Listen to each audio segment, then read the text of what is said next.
Muchas gracias. Bueno, buenas tardes a todos, bienvenidos a una nueva charla dentro de este ciclo sobre drogas esenciales en el tratamiento de la leucemia linfoblástica aguda. Tuvimos un recreo la semana pasada para hacer los highlights de la SIOP, pero esta semana continuamos y tenemos el gusto de escuchar a dos amigos queridos, que son el doctor Eduardo Lago Marcino y el doctor Santiago Zugby, que nos van a hablar sobre seismercaptopurina. Hay conectada gente de toda Latinoamérica listos para escucharlos. Así que es todo de ustedes la presentación y el tiempo. Muchas gracias por estar con nosotros. Gracias. Bueno, gracias a vos, Claudia, muy amable por esta invitación. Siempre es lindo juntarse y encontrar no solo el sentido federal propio de nuestro país, sino acá bien latinoamericano, que veo Venezuela, Guatemala, Colombia, México, Perú. Bueno, no nombro a todos, realmente es un placer poder estar compartiendo estos mínimos conocimientos que podemos llegar a tener al lado del gran conocimiento que hay en la sala. Así que vamos a empezar a compartir, si les parece.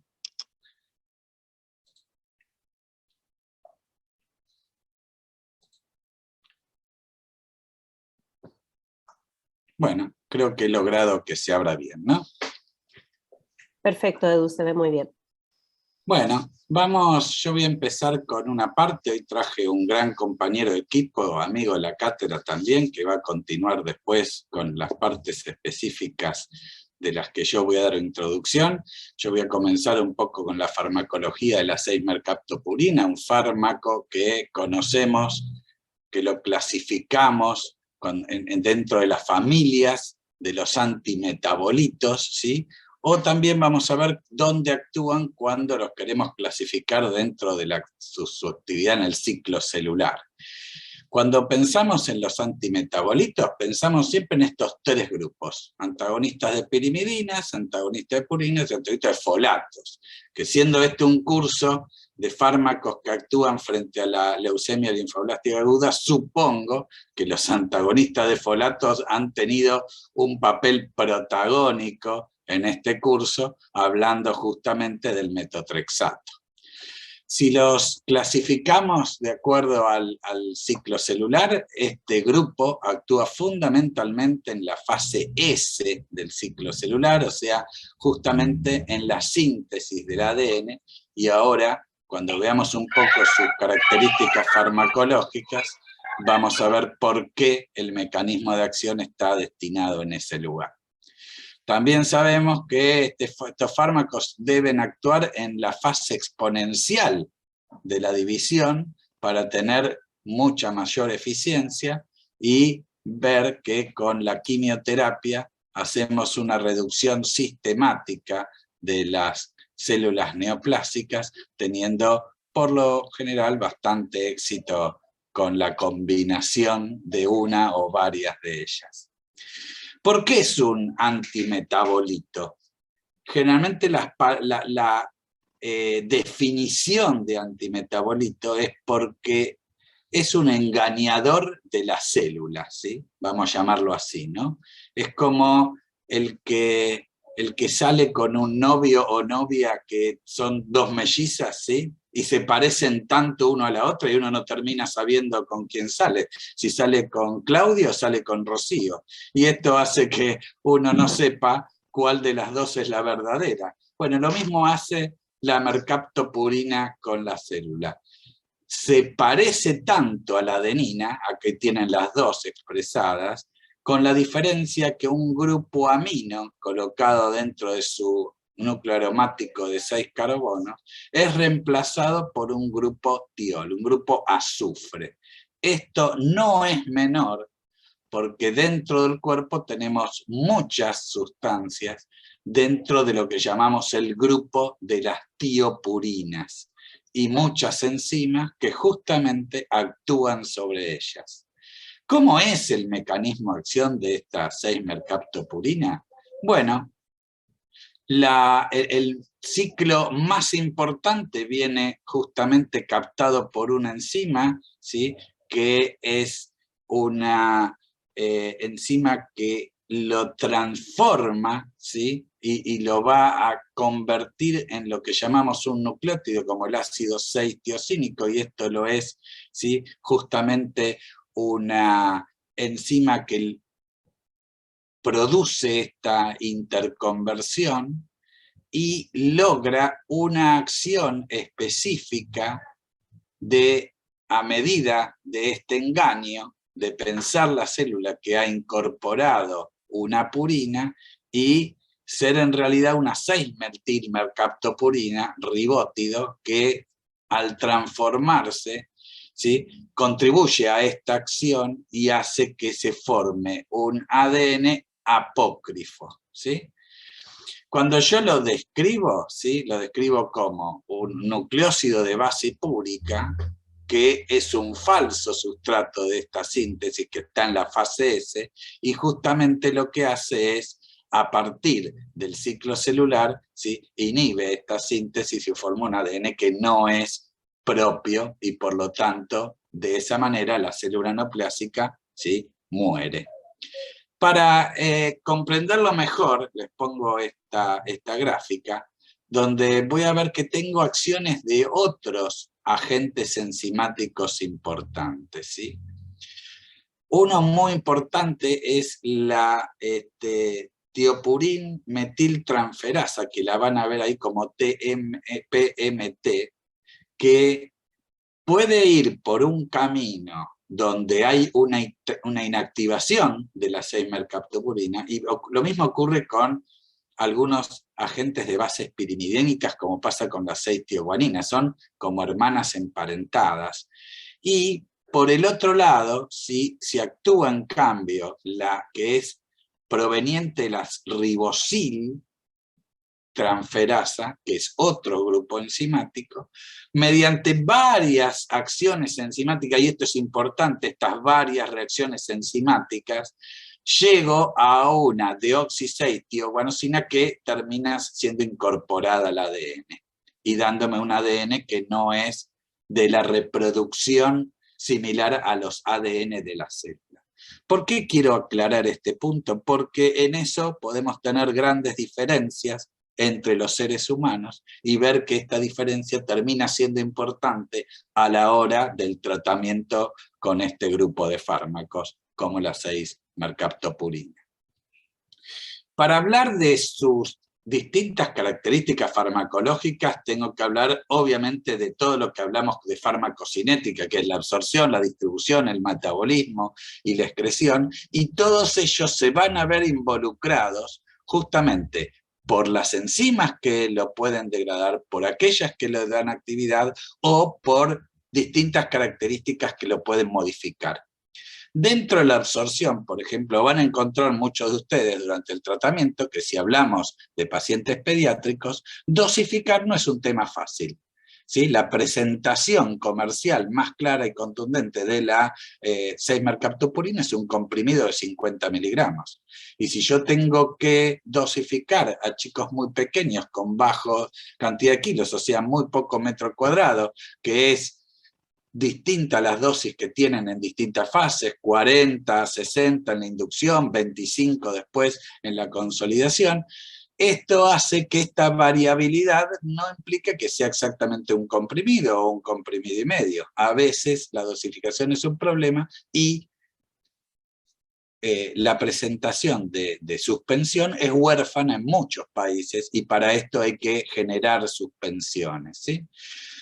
De todas maneras, la absorción es muy buena por vía oral, no afecta al epitelio intestinal como otros fármacos, la verdad es que tiene muy buena absorción. Cuando se distribuye se identifican productos que están metilados en sangre y en médula ósea, o sea que tiene muy buena distribución. El metabolismo, a partir de ese sulfidrilo que dijimos que tenía en lugar del amino, provocaba determinados derivados, y había alguna acción metabólica por la xantina oxidasa, y eso nos da una alerta de que puede haber interacciones de este fármaco con algunos otros fármacos en el tratamiento de una leucemia. Y bueno, finalmente, en los productos de excreción que se obtienen en orina dentro de las primeras 24 horas, casi el 50% de su fármaco. ¿Qué implica todo esto? Que la mercaptopurina puede tener dentro de sus características farmacológicas muchas interacciones. Interacciones provocándole efectos diferentes a otros fármacos, como por ejemplo disminuir el efecto de los anticoagulantes, como pasa con la warfarina, el acenocumarol, o la eficacia de vacunas cuando son virus vivos, especialmente ahora, ¿sí?, con populismo que hay, sobre todo la información de las vacunas y el COVID, que puede reducirse la absorción intestinal de otros fármacos, o otros fármacos pueden reducir la absorción intestinal de mercaptopurina. Así que cuidado con la fenitoína, ¿sí? Y esto hace que haya estrecha vigilancia de estos fármacos, a ver si han sido absorbidos correctamente, y si yo no tengo que hacer ajuste de dosis en alguno de ellos, o distintos agentes anticonvulsivantes, pasa lo mismo. Las concentraciones plasmáticas también se ven disminuidas con algunos alimentos, por eso van a ver siempre que la dosis de mercaptopurina se recomienda lejos de las comidas, en particularmente de leches u otros productos lácteos, más que de todas las comidas en general. Y también puede verse afectada sus efectos adversos, o sea, su toxicidad puede aumentar de acuerdo a si yo lo he usado con inhibidores de esa antidosidasa, como el caso del allopurinol, que lo voy a tratar acá.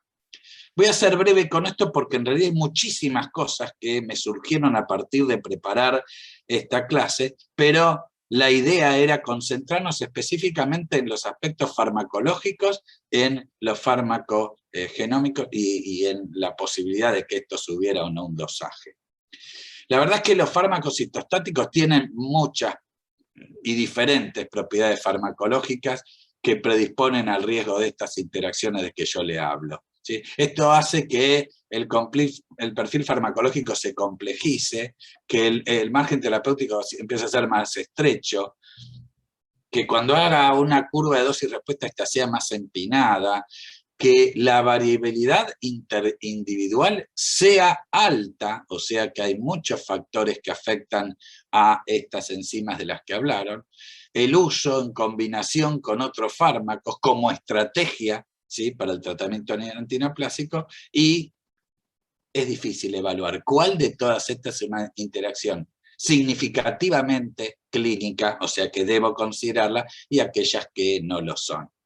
Acá les pongo un gráfico de distintos estudios clínicos, ¿sí? Ahí tienen la referencia, que establecieron que hasta un 63% de los pacientes tienen riesgo de padecer una interacción. ¿Por qué? Por la gran cantidad de medicamentos que recibe a la hora de recibir nuestros protocolos, que son combinaciones de fármacos, más los fármacos de sostén clínico que seguramente estén recibiendo en su tratamiento convencional.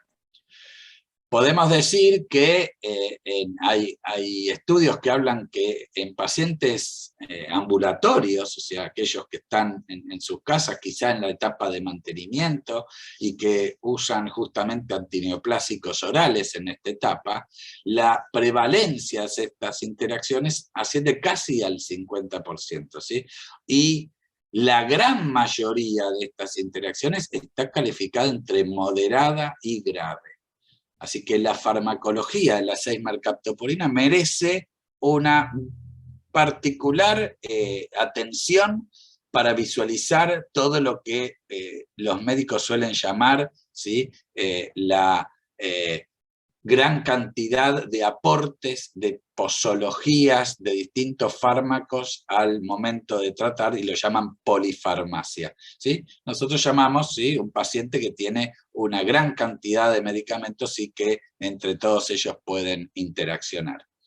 Estas interacciones tienen obviamente consecuencias. Estas consecuencias pueden tener que ver con la terapia oncológica, que requiere entonces una intervención, o sea, yo tengo que tomar una decisión, y ha llegado casos que algunas de estas interacciones pudieran potencialmente provocar la muerte, estimado esto en un 4%.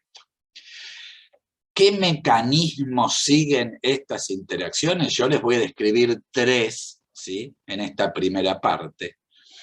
Uno que tiene que ver con las interacciones farmacéuticas, ¿sí?, o las que son las previas a incorporar un medicamento al organismo. No son tanto con las orales, pero tienen que ver, por ejemplo, con si lo pongo lejos o cerca de las comidas, si lo puedo diluir en agua, si puedo utilizar algún jugo, si lo puedo disolver en algún solvente. Bueno, esto ya genera que tengo una interacción farmacéutica que tengo que pensarla. ¿Hay interacción entre ellas? ¿Puedo disolverlo en una dextrosa? ¿Puedo ponerlo en, no sé, en una fisiológica? ¿Puedo mezclar un jugo de manzana? Bueno, esto tiene que ser estudiado. Las otras van a ser interacciones farmacocinéticas, que yo estoy tomando uno de estos fármacos, agrego otro y la cinética cambia. Cambia y esto puede decir que aumenta, disminuye, tengo que estudiarla particularmente para ver si tengo que corregir esa dosis de 6-mercaptopurina respecto del otro fármaco que he agregado. Y la última tiene que ver con las interacciones farmacodinámicas y serán, bueno, si hay competencia por un mismo receptor o por una misma enzima, o si no tengo alguna de esas enzimas, como vamos a hablar más adelante, y necesito un cambio. Las interacciones farmacéuticas, tengo muchos ejemplos. Yo particularmente hoy les dije que les iba a traer uno particular de mercaptopurina para que no sea bien ejemplificador del fármaco que hablamos hoy, pero fíjense que hay muchas. Por ejemplo, el cisplatino con grupo ostiol y se pierde la eficacia del cisplatino, como mismo si lo convirtiera en un transplatino en lugar de la fórmula cis, los taxanos que precipitan con pH bajos, o muchos inhibidores, interleuquinas que pueden absorberse a jeringas plásticas, y yo no puedo usar determinados plásticos, porque hay mucha variedad de plásticos, que son polietilenos, poliestirenos, ¿sí? Pueden ser PVC, o sea que la variabilidad en el mercado de estos productos es grande y tengo que tenerlas en cuenta. O la doxorubicina en liposomas y la reducción de algunos efectos adversos, ¿sí? Bueno, hoy particularmente de estas interacciones me interesan algunas farmacocinéticas que van a tener que ver con esto que dije antes, la absorción, la distribución, ¿sí? Como si se une a proteína plasmática, en qué proporción y si esto se distribuye correctamente, cómo se biotransforma en el hígado, y ahí si hay muchos que se biotransforman en el mismo lugar, es como un estacionamiento completo, ¿no? ¿Dónde voy a tener un lugar para estacionar si está todo congestionado? Y finalmente, obviamente, la excreción. Bueno, de absorción yo les di varios ejemplos, hay muchos que yo tengo que pensar, ¿sí? Cómo participa los alimentos en esto, en especial los que son orales, como el caso hoy de la mercaptopurina, y hay mucha bibliografía donde pueden ir a buscar estos datos y ver y comprobar si mi fármaco es seguro frente a los alimentos o debo ser alejados de ellos, o como el caso que expliqué de la 6-mercaptopurina y su interacción con el aropurinol. Yo acá les puse una ruta que tiene justamente la 6-mercaptopurina y la posibilidad de que ésta sea activada por diferentes grupos enzimáticos, pero como pueden actuar inhibidores de la xantina oxidasa, como ocurre con el alopurinol, fíjense que en esta gráfica se ve claramente el descenso de la absorción o de la concentración plasmática que tiene la mercaptopurina en sangre cuando yo la uso con alopurinol. Entonces esto debe ser corregido de alguna manera para poder tener la acción deseada. Pero como dije, esto no es lo único, tenemos un montón de otras consideraciones y que tienen que ver con las propiedades del fármaco y esas enzimas que algunos organismos tienen y otros no. A esto lo llamamos farmacogenómica. Así que bueno, le dejo esta segunda parte a mi compañero Santiago Zugbi, que aparte de farmacéutico es bioquímico, entonces entiende claramente estas diferencias que pueden llegar a ser significativas a la hora de tener en cuenta la acción farmacológica de este fármaco. Santi, todo Gracias, tuyo. Edu. Voy a compartir.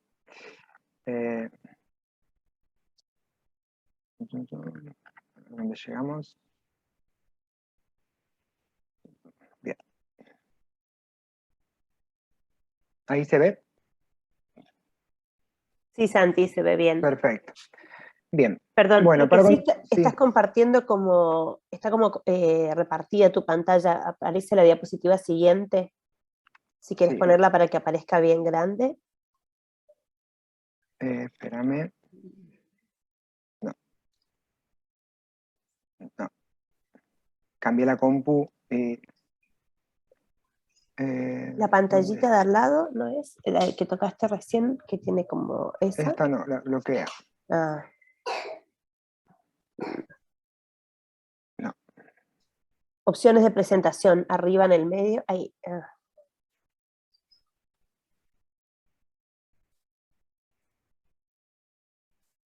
A ver, espera. Bueno, puede fallar. No hay problema.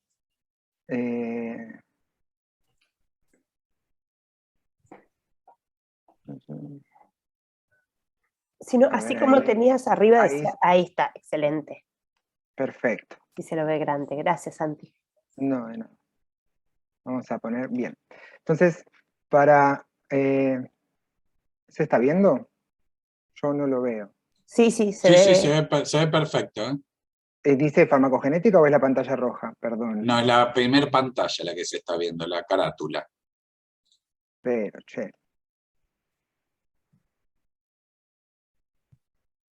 No. El tema es que me pasa a mí, pero no se muestra. Perdón.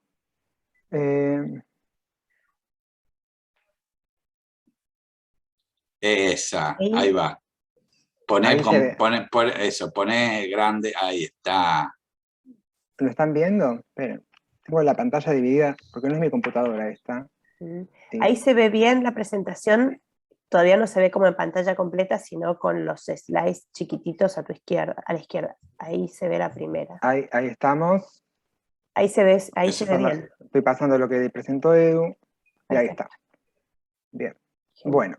Entonces voy a continuar un poco con la introducción que nos dio Eduardo recién. Y para comenzar, mi idea era mostrarles y ponernos un poco de acuerdo todos en qué es la farmacogenética, para entender todos de lo que estamos hablando, y luego hacer hincapié en lo referente a la mercaptopurina. Entonces, la farmacogenética es la disciplina científica que va a estudiar las variantes genéticas de los individuos en respuesta a las drogas, o sea, estas particularidades que podemos encontrar dentro de los componentes genéticos de cada persona y que nos van a generar una diferencia en la respuesta a las drogas, ¿sí? Podemos decir que es la genética aplicada a la optimización de la terapia farmacológica. Un poquito de historia: la farmacogenética surge en la década del 50, ¿sí? Como una disciplina independiente, y llegado a los 90 se le encuentra la potencial utilidad clínica a esta disciplina. Esto es relevante porque justamente este hallazgo o la posibilidad de hacer la traslación a la clínica aparece con los estudios de la deficiencia en la tiopurina metiltransferasa, esta TPMT que mostraba Eduardo hoy, y también a partir de estudios que mostraban la toxicidad hematológica por suministro de drogas inmunosupresoras. Y a partir del 2016, ¿sí? Donde tengan en cuenta que ya el proyecto de genoma humano ya estaba en marcha, y a partir de todos los avances metodológicos a nivel de la biología molecular, en el 2006 estaba...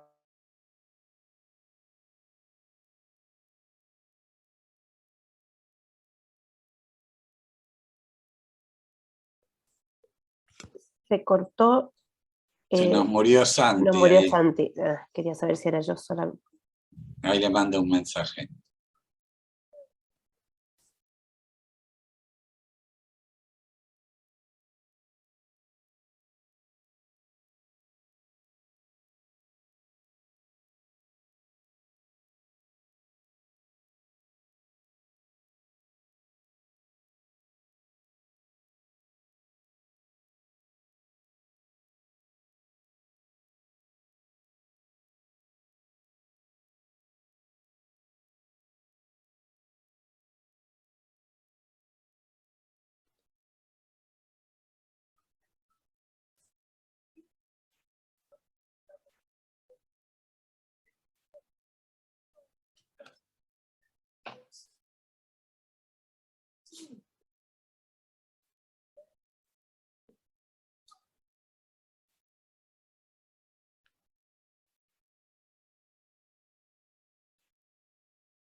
¿Cómo están? Para los que se sumaron recién, les cuento que se cortó la conexión con Santiago Zugby, que estaba exponiendo, pero estamos tratando de reconectarlo nuevamente, así que les pedimos unos minutitos, por favor, de paciencia. Muchas gracias.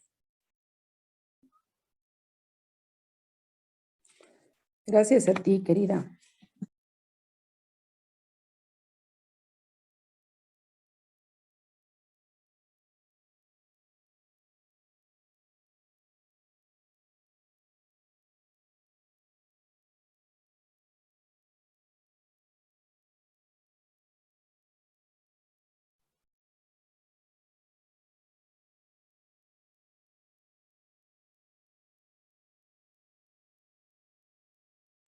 Ahí está volviendo, ¿eh? Ahí está, sí, ahí lo acabo de admitir, lo voy a poner como coanfitrión, así puede... Hola, Perdón, Santi. fue el internet del hospital que se colgó. No Se te me cerró la preocupes. sesión. Ahí te voy a poner como coanfitrión, así Perfecto. puedes compartir tu pantalla.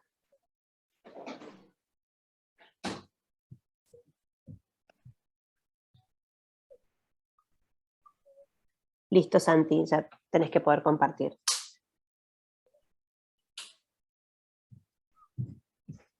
Aquí nos quedamos. Bien, entonces, Excelente. como decía... Una antes, Santi, nos quedamos. Una antes. Acá. Correcto, dale. Bien, entonces, la farmacogenética, como decíamos, es hoy en día uno de los pilares de la medicina de precisión, y lo que va a hacer es suponer tratar a cada paciente de forma individualizada y a medida. Es decir, que si nosotros tenemos un grupo, una población determinada, ¿sí?, donde todos estos pacientes van a contar con un mismo diagnóstico, y a todos estos pacientes se los va a tratar con la misma droga, a las mismas dosis, como se indican los protocolos y las guías de práctica clínica, esta población se va a dividir en 3 grupos distintos. Aquellos pacientes que van a tener una respuesta deseada, ¿sí?, aquellos pacientes que van a tener una sobredosis severa y van a presentar efectos de toxicidad, y aquellos pacientes donde vamos a estar bajo niveles subterapéuticos y no van a lograr una respuesta clínica deseada. Entonces, de esta manera, nosotros podemos dividir en 3 grandes grupos a esta población, en aquellos pacientes que sean metabolizadores intermedios o tengan una actividad metabolizadora de estas enzimas que se requieren para el metabolismo de fármacos, aquellos donde podemos ver, por ejemplo, que las curvas de cinética, si evaluamos concentración en función del tiempo, caen dentro del intervalo terapéutico. Aquellos pacientes que son metabolizadores lentos, donde por falta de la acción enzimática vamos a tener concentraciones de la droga por fuera del rango terapéutico, y aquellos pacientes que sean considerados metabolizadores rápidos, ¿sí?, la droga se va a metabolizar de mayor medida, en menor tiempo, y los niveles van a estar por debajo de la ventana terapéutica. Para poder entender un poquito más la farmacogenética, les voy a nombrar los tipos de variaciones genéticas que nosotros podemos encontrar, ¿sí? Es decir, son los tipos de variaciones genéticas que nosotros vamos a ir a buscar en estos pacientes para poder caracterizar qué tipo de alteraciones tienen. Dentro de las variaciones genéticas que nosotros podemos encontrar en relación a la farmacogenética, las principales van a ser polimorfismos de nucleótido simple, ¿sí?, o de nucleótido único, lo que nosotros llamamos SNP.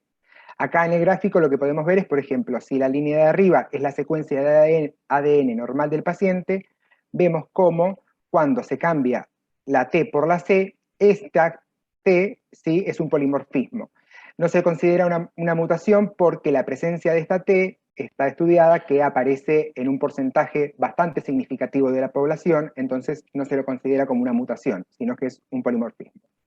También podemos encontrar inserciones y deleciones, ¿sí?, donde si comparamos con la secuencia de referencia, en este espacio falta la G y la A, ¿sí? Podemos encontrar variaciones en el número de copias, que es decir, cuando tenemos grandes repeticiones que están en exceso o en defecto, digamos, en la secuencia de ADN, y también podemos encontrar minisatélites o microsatélites que van a ser secuencias que se repiten en tándem, ¿sí?, de mayor o de menor tamaño. Pero lo importante ahora para lo que viene es entender lo que es el polimorfismo de nucleótido sencillo o nucleótido único, que es un cambio de base por otra en la secuencia del ADN. Además, las consecuencias fenotípicas que nosotros vamos a poder encontrar, o sea, que vamos a evidenciar en los pacientes, van a depender en dónde estén estas variantes. Es decir, si nosotros tenemos esta variante, este SNP, en una región codificante del gen, ¿sí? Es decir, por ejemplo, acá tenemos la secuencia de ADN, y podemos ver cómo la variante normal tiene una G y una T. Cuando encontramos el SNP que cambia a una segunda T, la estructura de la proteína después va a cambiar, ¿sí? Donde había un aminoácido vamos a encontrar otro, entonces, según la modificación proteica, va a poder generar un metabolismo lento o un metabolismo más rápido, ¿sí? Respecto al metabolismo normal.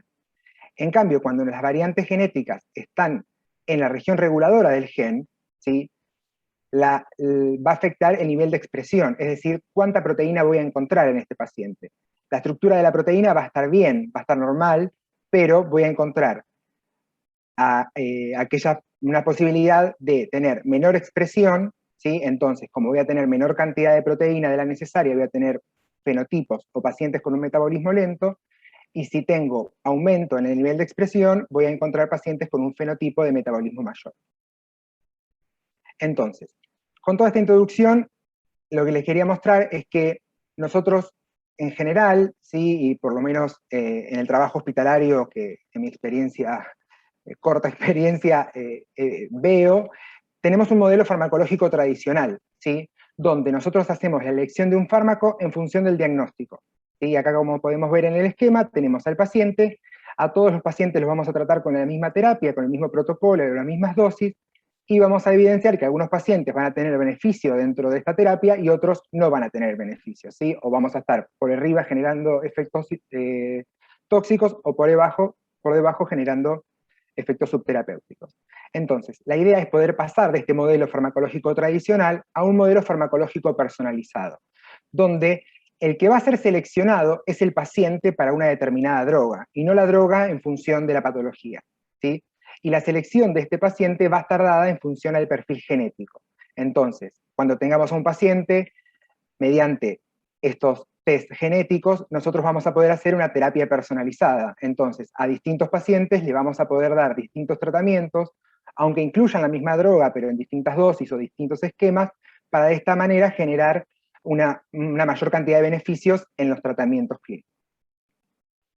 Entonces, un poco a lo que decía Edu, ¿sí? A los conceptos que nosotros ya manejamos bastante, aquellos que están en relación a la farmacia más todavía, a estos conceptos de farmacocinética y farmacogenética que están en constante relación, ¿sí? Como dijo Edu, la farmacocinética de los aspectos de la absorción, distribución, metabolismo y excreción, ¿sí? De cómo el cuerpo modifica la droga una vez que entra al organismo, y de la farmacodinamia, ¿sí? Donde cómo es este fármaco va a tener acción en el organismo, o sea, dónde va a actuar, cuál va a ser el mecanismo de acción, qué efecto va a tener.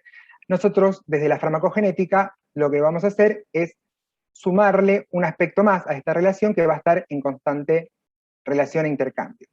Y dentro de esta forma, lo que nosotros vamos a determinar o vamos a llamar son farmacogenes, por decirlo de alguna manera. Es decir, vamos a buscar, ¿sí? o vamos a estudiar aquellos genes que a nosotros nos interesen en base a la respuesta farmacológica. Entonces, por ejemplo, si hablamos de farmacogenes que estén relacionados con la metabolización, vamos a ver hoy un ejemplo de la metiltransferasa, metiltransferasa, o por ejemplo también tenemos genes como pueden ser la familia de los citocromos 450, el CYP, que son enzimas que participan del metabolismo de un montón de fármacos, o por ejemplo vamos a encontrar farmacogenes relacionados a la farmacodinamia, como pueden ser por ejemplo aquellos genes relacionados con la inmunidad, como puede ser el HLA, o pueden ser genes que pueden estar relacionados con reacciones de hipersensibilidad, como por ejemplo cuando se administra abacavir. Entonces, esta imagen lo que representa es que la farmacogenética no viene a reemplazar nada, sino que viene a entrar en juego en lo que nosotros ya conocemos. Dentro de los aspectos farmacogenéticos, ¿sí? en relación a la mercaptopurina, como dijo Edu recién, sabemos que la mercaptopurina sí es una prodroga que va a estar inactiva, ¿sí? Y que tiene que ser metabolizada a los TGNs y a estos nucleótidos de tioguanina para ejercer su efecto citotóxico. Este esquema es el mismo, retomo el mismo esquema que mostró Eduardo hoy, ¿sí? Donde tenemos a la 6-mercaptopurina en el centro, y vamos a ver cómo a partir de la hiposantina fosforibosiltransferasa, ¿sí? Va a generar estos metabolitos, como dijo Edu, mediante varias reacciones enzimáticas vamos a generar los TGN que se van a incorporar al ADN y van a generar citotoxicidad. Tengan en cuenta que ahora yo voy a estar hablando de estas reacciones dentro de lo que es el tejido hematopoyético, donde la única posibilidad que tiene la mercaptopurina de metabolizarse es mediante la TPMT, ¿sí? La xantinoxidasa no está dentro del sistema hematopoyético. Entonces podemos decir que la TPMT lo que va a hacer es metabolizar a la droga, ¿sí? Para inactivarla, generar metabolitos inactivos que se van a excretar, y por otro lado, lo que va a hacer es favorecer, favorecer es inhibir la síntesis de nuevo de purina, porque también participa en esta vía, ¿sí? Entonces, inhibiendo esta síntesis de purinas, va a generar citotoxicidad, y además, mediante la formación de los TGNs, va a incorporarse al ADN y también va a generar citotoxicidad. Entonces, en relación a la actividad que tiene esta enzima, es muy importante y relevante en el estudio de aquellos pacientes que vayan a recibir tratamientos con mercaptopurina. ¿Por qué? Porque cuando nosotros tenemos reducida la actividad de la enzima, los efectos citotóxicos, ¿sí? Y el riesgo de toxicidad, mejor dicho, va a ser mayor, porque tengan en cuenta que no voy a tener la enzima esta disponible para que me inhiba el metabolito y lo elimine, entonces la síntesis va a venir para este lado para generar citotoxicidad. Y otra enzima que yo les quiero mostrar ahora, nombrarla, es la NUT-T15, ¿sí? Que solo la voy a nombrar porque la voy a mostrar un poquito más adelante, pero es una enzima que participa de estas varias reacciones enzimáticas, que lo que hace es, va a ir en contra de este circuito, ¿sí? De citotoxicidad, y lo que hace es inactivar metabolitos activos que tiene esta cadena, ¿sí? Y la actividad enzimática va a ser estudiada también en relación a los pacientes que reciban tratamiento con esta droga. Entonces, la tiopurina metiltransferasa, ¿sí? Es una proteína que va a estar codificada en el cromosoma 6, ¿sí? Acá en esta región, ¿sí? Y presenta una alta variabilidad interindividual, es decir, que va a variar mucho entre individuos, y presenta un patrón de herencia codominante. Lo que significa un patrón de herencia codominante es que cuando nosotros tenemos dos alelos, ¿sí? Para cada gen, los humanos tenemos dos alelos, no vamos a tener un alelo dominante y un alelo recesivo, sino que cuando presentamos este estado heterocigota, ambos alelos se van a expresar de manera conjunta, ¿sí? Es decir, que no voy a tener un alelo dominante y uno recesivo. Y como pueden ver en esta imagen, ya desde el año 96, se sabe que la TPMT tiene una distribución trimodal de la actividad. Es decir, que vamos a tener un 90% aproximadamente de pacientes que van a tener dos alelos wild type, o alelos normales, ¿sí? Este 90% va a tener una alta actividad enzimática, o una actividad enzimática considerada normal. Vamos a tener un 10% de pacientes, ¿sí? Que van a tener una actividad enzimática intermedia, y van a tener un alelo normal y un alelo que va a tener una variante, un polimorfismo, y un 0,3% de pacientes, ¿sí? Que van a tener ambos alelos mutados, van a presentar variantes génicas en ambos alelos, y estos pacientes no van a tener actividad enzimática o no va a ser detectable. Entonces, hasta el día de hoy se identificaron más de 31 variantes en el gen de la TPMT, ¿sí? Pero 5 de estas variantes son las más estudiadas y las que se encuentran en mayor relación en la población en general. Para tener en cuenta cómo llamamos a estas variantes, ¿sí? Tenemos una codificación en el sistema de estrella que se denomina TPMT estrella 1, estrella 2, estrella 3A, 3B, 3C. La estrella 1 es la secuencia genética normal, ¿sí? Y las variantes más estudiadas y más relacionadas en la población en general va a ser el estrella 2, ¿sí? Donde vamos a tener en esta posición del genoma, vamos a tener un cambio, ¿sí? De una G por una C, y va a tener una actividad reducida. El estrella A, 3A, va a tener dos polimorfismos, ¿sí? Presentes en la misma secuencia. Un polimorfismo que cambia la G por la A y otro polimorfismo que cambia la A por la G en otra posición. Esta variante va a tener una actividad nula de la enzima. Y después vamos a tener la estrella B y la estrella C, que va a ser cada polimorfismo de manera independiente, también con actividad reducida, y la estrella 4 es otro tipo de variación que también va a alterar la estructura proteica. Respecto a la distribución poblacional de estas frecuencias alélicas, es muy variable a lo largo de toda la población, y acá tenemos algo que nos limita, es que no existen, o no, recién ahora se están haciendo estudios de distribución poblacional de estas frecuencias. Hay muy pocos datos en general, como dijimos, el estudio de la TPMT viene desde el año 90, o sea que hay más información, pero para muchos de las enzimas novedosas, para fármacos nuevos, hay muy poca información de la distribución poblacional. Pero de manera general, para la población caucásica, las principales variantes que encontramos van a ser la 3A, ¿sí? Y la 2C, la 3C y la 2. ¿Sí? Por ejemplo, en Argentina, Colombia, Bolivia, Chile, están reportadas que las principales son la estrella 3A, y por ejemplo en Brasil, la variante número 2 es la que se encuentra en mayor frecuencia población. Esto le quería mostrar, es un estudio que se hizo acá en el Hospital Garrahan, ¿sí? Que se publicó en el año 2014 por la gente del Servicio de Genética, ¿sí? Departamento de Hematología y Oncología, acá en el Hospital de Clínicas, donde el objetivo fue evaluar cómo influyen las variantes génicas más comunes en varias enzimas, entre ellas la que ahora a nosotros es relevante, en relación a la eficacia y toxicidad en los tratamientos de la LLA en niños argentinos. Ellos lo que hacen es evaluaron a 286 pacientes con un diagnóstico de leucemia mediante los protocolos de Berlín, Frankfurt, Múnich, en dos versiones distintas, y estudiaron a aquellos pacientes en relación a la TPMT, aquellos pacientes que recibían mercaptopurina 25 miligramos por metro cuadrado día en la fase de consolidación. Y lo que estudiaron es qué frecuencias alélicas encontrábamos para esta enzima, ¿sí? Lo que podemos ver es que lo que ellos reportan es que la mayor frecuencia es una estrella 3A, como les mostré recién, ¿sí? Y que aproximadamente el 86-87% de los pacientes no presenta variantes génicas en las secuencias, o sea, son wild type, ¿sí?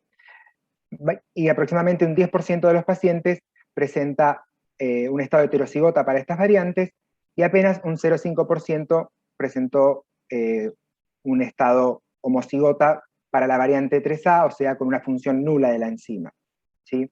Estos datos se ajustan bastante a lo que mostrábamos hoy en cuanto a las características generales de la población, ¿sí? Que el 90% tiene un fenotipo normal. Y luego lo que evaluaron fue los pacientes y la presencia de efectos adversos, ¿sí? Como estábamos diciendo, esta enzima se caracteriza en el tejido hematopoyético, entonces los efectos que ellos evaluaron fueron la anemia severa generada por mercaptopurina, leucopenia, granulocitopenia y trombocitopenia. Y si bien los efectos adversos, ¿sí?, se encontraron en aquellos pacientes que recibían mercaptopurina y tenían una de las variantes, en su mayoría no encontraron diferencias significativas entre los pacientes que no tenían variantes y los que sí tenían variantes. Estos resultados se correlacionan con otros estudios que se hicieron, y se supone que es porque estos pacientes recibían una dosis bastante baja, ¿sí? Porque estaban bastante baja en relación a que estaban en la fase de consolidación, y las dosis iniciales en los tratamientos suelen ser más altas. Entonces, los estudios que estudiaban mayores dosis de mercaptopurina encontraban mayor relación de efectos adversos. Y tampoco encontraron diferencias significativas entre el porcentaje libre de eventos en los pacientes que presentaban variantes genéticas y aquellos que no. Algo que me interesaba mostrarles, y para interiorizarlos también en la parte de la farmacogenética, es presentarles los consorcios internacionales y las bases de datos, ¿sí? La CEPIC, ¿sí?, es el Consorcio Internacional de Implementación Clínica de la Farmacogenética, ¿sí? Es un grupo que está integrado por varios laboratorios de varios países y de varios contribuyentes independientes, donde son los encargados de construir y elaborar las guías de práctica clínica, ¿sí? Para estas drogas y para los genes que, en estos casos, los dos genes que nos interesan evaluar, ¿sí? Es una página, si entran a la CEPIC, es una página muy fácil de guiarse, donde ustedes van a poder entrar por el gen de interés o por la droga de interés, van a encontrar las guías de práctica clínica con los niveles de evidencia correspondientes, van a encontrar aquellas publicaciones y aquellos estudios que van a avalar la evaluación de las guías, y además van a encontrar si la FDA hace alguna recomendación particular o no para estos fármacos. Por ejemplo, para el caso de la mercaptopurina, la FDA recomienda que se hagan aquellos test genéticos previo a la administración del fármaco, justamente por la importancia clínica que tiene la presencia o no de estas variantes en estas enzimas. De manera general, estos algoritmos, ¿sí? O estas guías, para la mayoría de los fármacos son monogénicos, es decir, que voy a estudiar un solo gen, ¿sí? En este caso, la mercaptopurina tiene como un rol esencial porque no solo recomienda el estudio de la TPMT, sino que también el estudio del NUT15, que es otro gen que les mostraba hoy en el esquema. Y por otro lado, sí, por ejemplo, estos consorcios, acá es la guía de práctica clínica, ¿sí? Para la administración de teopurina en base a la genotipificación de estos dos genes. Entonces, por ejemplo, lo que nos dicen las guías de práctica clínica es que cuando nosotros tenemos un paciente con un perfil metabolizador normal, ¿sí? Se puede iniciar con las dosis recomendadas y hacer el seguimiento y la observación en base a los valores del hemograma que se requiere. Pero, por ejemplo, cuando nosotros presentamos pacientes que tienen un fenotipo metabolizador intermedio, se recomienda la disminución de las dosis, ¿sí? Ya sea en las fases de inducción o de consolidación de los tratamientos, y en aquellos pacientes que tienen un fenotipo metabolizador pobre, directamente lo que hacen es la recomendación del cambio de fármaco en el tratamiento porque está contraindicado el uso de mercaptopurina para estos pacientes. Y otra base de datos que le quería mostrar es el PharmGKB, ¿sí? Que está creada en el 2000, ¿sí? Organiza y recopila información obtenida en diversos estudios farmacogenéticos, y su objetivo es evaluar la influencia de estas variantes sobre la respuesta al tratamiento con determinadas drogas. ¿Sí? Lo mismo que venimos diciendo. Pueden ver que esta página tiene anotaciones para 784 fármacos, tiene 165 guías de práctica clínica, que las pueden buscar por nombre de fármaco o por el gen de interés. Tienen las vías, ¿sí? Las vías donde intervienen los genes que nosotros evaluamos, y aquellas anotaciones relacionadas a las drogas que pueden tener relevancia clínica, ¿sí? A diferencia del otro consorcio internacional, esta base de datos incluye las guías de práctica clínicas elaboradas por la CEPIC, ¿sí? Y además podemos encontrar otras guías de práctica clínica u otras recomendaciones, por ejemplo, en base a la FDA, a la EMA, que es la Agencia Europea de Medicamentos, o agencias nacionales como pueden ser de países europeos que lo componen. Algo relevante para decir respecto a la experiencia acá en el hospital es que actualmente el hospital Garrahan cuenta con la genotipificación de las variantes para TPMT, pero no son solicitadas principalmente por el servicio de oncohematología porque ellos tienen el ajuste de dosis muy puesto a punto y muy elaborado desde la observación de parámetros clínicos, y se suele utilizar en los casos donde se observa toxicidad evidente, y ahí sí se solicita la genotipificación, pero bueno, es una determinación que actualmente el hospital cuenta, una de las pocas determinaciones en farmacogenética que tiene el hospital y que se utiliza. Y con respecto a esta droga, sí, como para aquellas que tienen un estrecho margen terapéutico, a diferencia de otras, no se está dosando actualmente ni los metabolitos ni la mercaptopurina desde el laboratorio.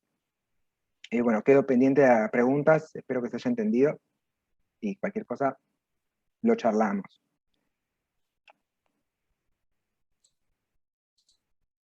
Excelente, Santiago, para mí quedó clarísimo.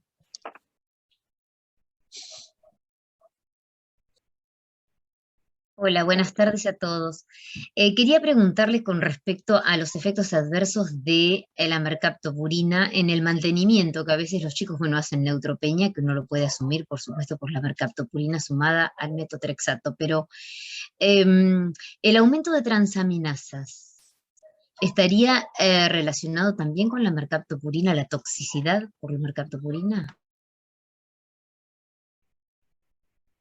Sin duda, más allá de la farmacogenética que explicó Santi, está descrita dentro de sus efectos adversos, y no te olvides, Moni, que estamos sumando fármacos con toxicidades similares, o sea que hay un aumento en la posibilidad de generar efectos adversos en el mismo grupo.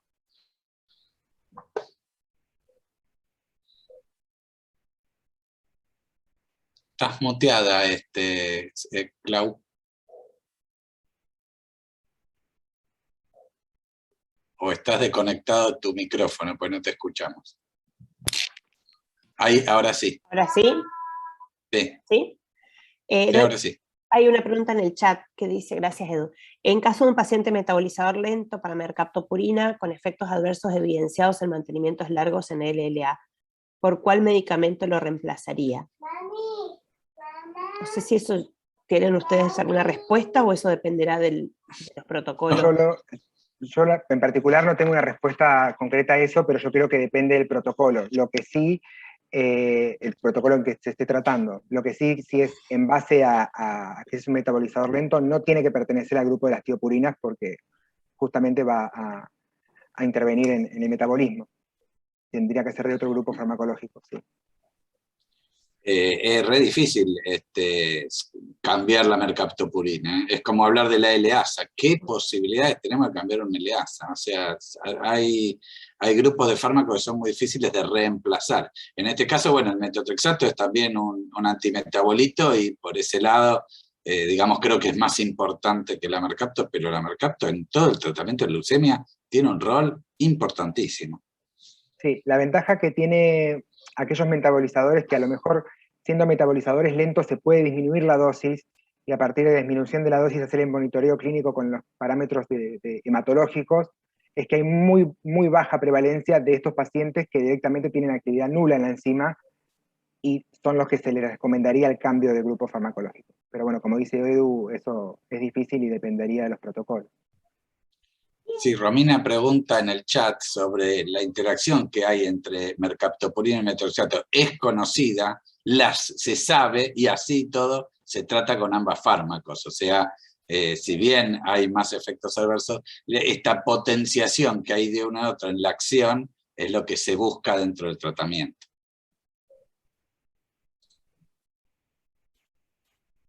Bien. Bueno, a mí con todo el dolor en el alma les tengo que decir que hoy tenemos que terminar la charla porque hay otra reunión ahora ya a las 18 horas, justo ahora, que utiliza este mismo Zoom. Así que les pido mil disculpas a todos porque seguramente tienen un montón de preguntas. No sé si Edu o vos, Santi, quieren compartir por ahí sus mails y que la gente, si tiene alguna pregunta, pueda consultarles. Para copio mi que... mail en el chat, así por cualquier cosa desde la parte de farmacogenética de lo que pueda ayudar, o averiguamos o lo buscamos. Gracias, Santi. Así pueden sacarse las dudas. Les agradecemos, Eduardo y Santi, por haber estado hoy a la tarde con nosotros y compartir todo su conocimiento al respecto de la 6 mercaptopurina. Ahí está el mail de Eduardo también. Y muchas gracias a todos los que se conectaron para escuchar esta charla.